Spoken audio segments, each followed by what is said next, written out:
When I was a kid, I used to love riding my bike. I lived in a small town when I was a kid. I used to ride my bike every day to Subway to get a freaking 6-inch, a foot long, however much money I had. I was basically a pro at riding the bike. I didn't know any tricks, but I did have 4 pegs. If you had pegs, you were a cool person. You could have up to like 3 people riding on one bike. I remember one time though, I went to my dad's house and my dad lived next to this hill. It was just gravel rock. 40-foot decline, just pure gravel rock all the way down. I thought it would be a smart idea as a 13-year-old brown boy to just bomb this hill at max speed. I remember the wind brushing past my hair. I was like, this is lit for the first 10 seconds. But then I realized I needed to hit the brakes because I was gonna crash out. I was starting to lose control on the bike. It just started to whip back and forth, side to side. I was like, this is not good. I started hitting the brakes and I think I hit them too fast because the next thing I know, the bike just stops. After going like Mach 10 down this gravel rock hill, the bike just stops and I flip over like in a cartoon.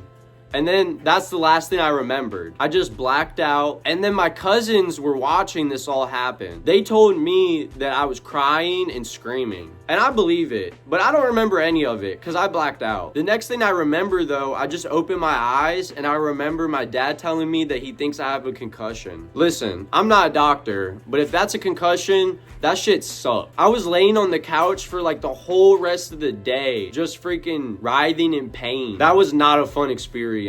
I still have a dent on my head. If we can get to 100,000 subscribers, I'll shave my head and I'll show y'all. But I have this dent in my head now from that bike accident where like you could feel it. It's just like a cavern in my freaking skull. Going unconscious is not fun. It's like a bad dream. After that, I wasn't too keen on riding the bike. I was already close enough to start wanting my license and start driving, but that was about the worst time I ever had on my bike. That was terrible. Be careful riding your bikes.